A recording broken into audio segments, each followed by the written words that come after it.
ایک خاتون حضور کی خدمت میں حاضر ہوئی اور عرض کی یا رسول اللہ صلی اللہ علیہ وسلم مجھ سے بدکاری سرزد ہو گئی ہے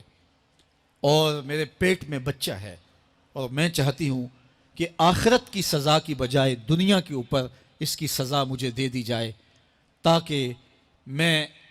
پاک ہو جاؤں اور صاف ہو جاؤں، کیونکہ آخرت کی سزائیں بہت سخت ہیں۔ اللہ کے محبوب علیہ السلام نے جبریل امین سے ایک دن پوچھا تھا مجھے جہنم کے عذابوں کا ذکر سناؤ، تو عرض کی یا رسول اللہ صلی اللہ علیہ وسلم ہلکا ترین عذاب یہ ہے کہ جہنمی کے پاؤں میں آگ کے جوتے رکھے جائیں گے، باقی اس کے پورے بدن پہ آگ نہیں ہوگی، صرف آگ کے جوتے اس کو پہنائے جائیں گے، لیکن اس کی حدت، گرمی اور شدت اتنی ہوگی یغلی منہما دماغہ، اس کی شدت سے اس کا دماغ پگھل کر ناک اور کانوں کے ذریعے سے باہر آنا شروع ہو جائے گا۔ یہ سب سے ہلکے عذاب کی کیفیت ہے، اور جو عذاب سخت ہیں الیاذ باللہ، اللہ تعالیٰ قرآن مجید میں فرماتا ہے ثم لا يموت فیہا ولا یحیا، اس بڑے عذاب کا ذکر کیا جو جہنمیوں کو دیا جائے گا، فرمایا اس عذاب کی کیفیت یہ ہوگی بندہ نہ جیے گا نہ مرے گا۔ جیے گا اس لیے نہیں کہ آگے اور پیچھے دائیں اور بائیں آگ ہی آگ ہوگی، تو اس آگ میں جینا کو جینا تو نہیں ہوگا، اور مرے گا اس لیے نہیں کہ موت کو موت آ چکی ہوگی۔ تو وہ کتنا سخت عذاب ہوگا الیاذ باللہ کہ ہلکے ترین عذاب کی کیفیت یہ ہے کہ پاؤں میں آگ کا جوتا اور دماغ پگھل کے ناک اور کانوں کے راستے سے باہر آ جائے۔ تو اس نے عرض کی یا رسول اللہ صلی اللہ علیہ وسلم میرے اوپر حد جاری کر دیجئے، اور اس نے کہا کہ میرے پیٹ میں جو ہے وہ بچہ ہے۔ اللہ کے محبوب علیہ السلام نے فرمایا جاؤ جب بچہ پیدا ہو تو پھر آنا۔ وہ چلی گئی، تو جب بچہ پیدا ہوا تو گود میں اٹھائے پھر حضور کی خدمت میں حاضر ہوئی اور عرض کی یا رسول اللہ یہ ہے بچہ جو میں نے گناہ کیا تھا، بدکاری کی تھی، آج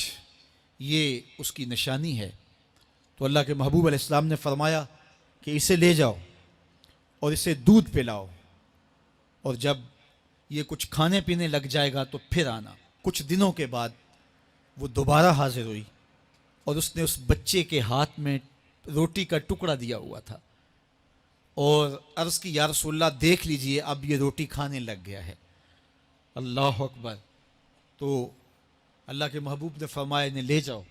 اور جا کے انہیں سنگسار کر دو۔ اس کی یہ حد بنتی تھی، اس کو سنگسار کیا اور اس نے خود یہ سزا اپنے لیے قبول کی۔ تو یہ بات ذہن نشین کیجئے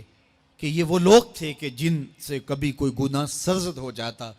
تو وہ جلد توبہ کرتے، اور اس کی بڑی سے بڑی حد اور سزا بھی ہوتی تو وہ بھی کاٹنے کے لیے تیار ہو جاتے۔ میں اور آپ دیکھیں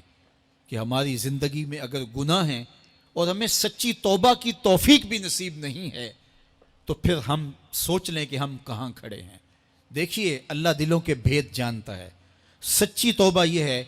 کہ جو کیے پر ندامت ہو اور آئندہ نہ کرنے کا عزم مصمم ہو، پکا ارادہ ہو کہ یہ گناہ زندگی میں دوبارہ نہیں کروں گا۔ الگ بات ہے کہ پھر دوبارہ اس سے سرزد ہو جائے، لیکن جب وہ توبہ کر رہا ہو تو اس وقت اس کا پختہ عزم ہو اور اس کے دل کے کسی گوشے میں نہ ہو کہ چلو میں توبہ کر لیتا ہوں اور پھر ہو گیا تو پھر کر لوں گا۔ پکا عزم ہو کہ دوبارہ یہ گناہ نہیں کروں گا۔ اور اگر زبان سے توبہ توبہ کر رہا ہو اور دل میں ہو کہ ٹھیک ہے یہ تو صبح بھی مجھ سے عمل بد سرزد ہونا ہے، تو اللہ تعالیٰ سے یہ مذاق کرنے والی بات ہے، اور اللہ تعالیٰ سے جو مذاق کرتا ہے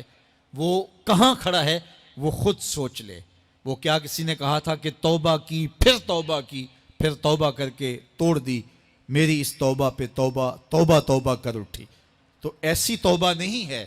کہ جو رسماً کسی مجلس میں چلے گئے، کسی اجتماع میں چلے گئے تو سب لوگوں نے توبہ توبہ کی تو وہ بھی توبہ توبہ کرتا رہا، لیکن اس کا عزم مصمم پختہ ارادہ نہیں تھا گناہوں کو چھوڑنے کا، تو یہ توبہ نہیں، یہ مذاق ہے۔ اس لیے اللہ کے حضور سچی توبہ یہ ہے کہ ما قبل کے گناہوں سے